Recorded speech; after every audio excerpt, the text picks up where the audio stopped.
ವೀಕ್ಷಕರ ರಸ್ಟಿಂಗ್ ಗಾಡಿಗಳನ್ನ ಆದಷ್ಟು ಅವಾಯ್ಡ್ ಮಾಡ್ತಾ ಇದೀವಿ ಅಂತ ನಾನು ಹೇಳ್ತೀನಿ. ಯಾಕೆಂದ್ರೆ ಕಸ್ಟಮರ್ಗೆ ಖಂಡಿತ ತುಂಬಾ ಅರ್ಜೆನ್ಸಿ ಇರುತ್ತೆ.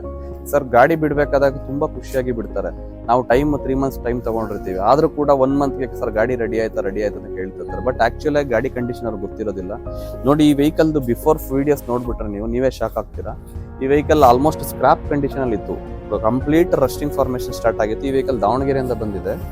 ನೋಡ್ಬೋದು, ಕಂಪ್ಲೀಟ್ ಸ್ಕೆಲಿಟನ್ ಶೆಲ್ನ ಮಾಡಿ ಪ್ರತಿಯೊಂದು ಎಲ್ಲೆಲ್ಲಿಗೆ ರಸ್ಟಿಂಗ್ ಇದೆ ಅದನ್ನೆಲ್ಲ ಕಟ್ ಮಾಡಿ ವೆಲ್ಡ್ ಮಾಡಿ ಇದು ಬೇಸ್ ಕೋಟ್ನ ಪೇಂಟ್ ಮಾಡ್ಕೊಂಡಿದ್ದೀವಿ. ಫ್ಲೋರಲ್ಲೂ ಕೂಡ ರಸ್ಟಿಂಗ್ ಇತ್ತು. ನೋಡಿ, ಮಳೆ ಬಂದು ಡಸ್ಟ್ ಕೂತಿದೆ ಅಷ್ಟೇ. ಫ್ಲೋರಲ್ಲಿ ಕೂಡ ರಸ್ಟ್ ಪ್ರೂಫ್ ಕೋಟಿಂಗ್ ಮಾಡಿ ನೋಡಿ, ಇದೆಲ್ಲ ಕಟಿಂಗ್ ಮಾಡಿ ವೆಲ್ಡಿಂಗ್ ಮಾಡಿರೋದಿದೆ pieces. Same skeleton shell manufacturing ಅಲ್ಲಿ ಹೆಂಗ್ ಬಂದಿದೆ ಆ ಥರ ಬಂದಿದೆ. ಇಲ್ಲೆಲ್ಲ ರಸ್ಟಿಂಗ್ ಫಾರ್ಮೇಷನ್ ಇದು ರೆಡಿ ಮಾಡಿದ್ದೀವಿ. ಕಂಪ್ಲೀಟ್ ಬಾಡಿ ಎಲ್ಲ ರಸ್ಟಿಂಗ್ ಇತ್ತು. ಗ್ಲಾಸಸ್ ಇಂದ ಹಿಡಿದು ಎಲ್ಲ ರಿಮೂವ್ ಮಾಡಿದ್ದೀವಿ. ಡೋರ್ ಪ್ಯಾಡ್ಸ್ ಎಲ್ಲ ರಿಮೂವ್ ಮಾಡಿದ್ದೀವಿ. ಆಲ್ಮೋಸ್ಟ್ ಈ ಒಂದು ಪ್ರಾಜೆಕ್ಟ್ ಒಂದು 2.5 lakhs ವರೆಗೂ ರೀಚ್ ಆಗಿದೆ, including accessories, including seat covers ಎಲ್ಲ ಸೇರಿ ಆಲ್ಮೋಸ್ಟ್ ಆಕ್ಸೆಸರೀಸ್ಗೆ 1 lakh ವರೆಗೂ ಖರ್ಚು ಮಾಡ್ತಾ ಇದ್ದಾರೆ. ಮ್ಯಾಗ್ವಿಲ್ ಎಲ್ಲ ಆಗ್ತಾ ಇದೆ. ಇದು ಓನ್ಲಿ ಬೇಸ್ ಕೋಟ್ ಪೇಂಟಿಂಗ್ ಆಗಿದೆ. ಇನ್ನೊಂದು ವೀಕಲ್ಲಿ ಫೈನಲ್ ಪೇಂಟಿಂಗ್ ಆಗಿ ನೆಕ್ಸ್ಟ್ ಬಿಫೋರ್ 10th ಒಳಗಡೆ ಈ ವೆಹಿಕಲ್ ನ ಡೆಲಿವರಿ ಕೊಡ್ತಾ ಇದೀವಿ.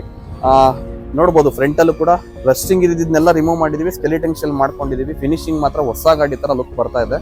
ಇನ್ನು ಅಲಾಯ್ಸ್ ಹಾಕ್ಬಿಟ್ಟು ಬಿಫೋರ್ ಆಫ್ಟರ್ ವಿಡಿಯೋ ಮಾಡಿದ್ರೆ ಖಂಡಿತ ಈ ಒಂದು ವೆಹಿಕಲ್ ತುಂಬಾ ರೀಚ್ ಆಗುತ್ತೆ. ಯಾರೆಲ್ಲ Saanvi auto YouTube channel, Facebook, Instagram ಪೇಜ್ಗೆ ಫಾಲೋ ಮಾಡಿಲ್ಲ, ದಯವಿಟ್ಟು ಫಾಲೋ ಮಾಡಿ. ಒಂದು ನಾನು ರಿಕ್ವೆಸ್ಟ್ ಮಾಡೋದಂದ್ರೆ, ಕಸ್ಟಮರ್ಗೆ 100% ನಾವು ಕ್ವಾಲಿಟಿ ವರ್ಕ್ ಕೊಡ್ತೀವಿ. ನಮಗೆ ಕಸ್ಟಮರ್ಸು ಖಂಡಿತ ಟೈಮ್ ಕೊಡಬೇಕಾಗುತ್ತೆ. Thank you for watching.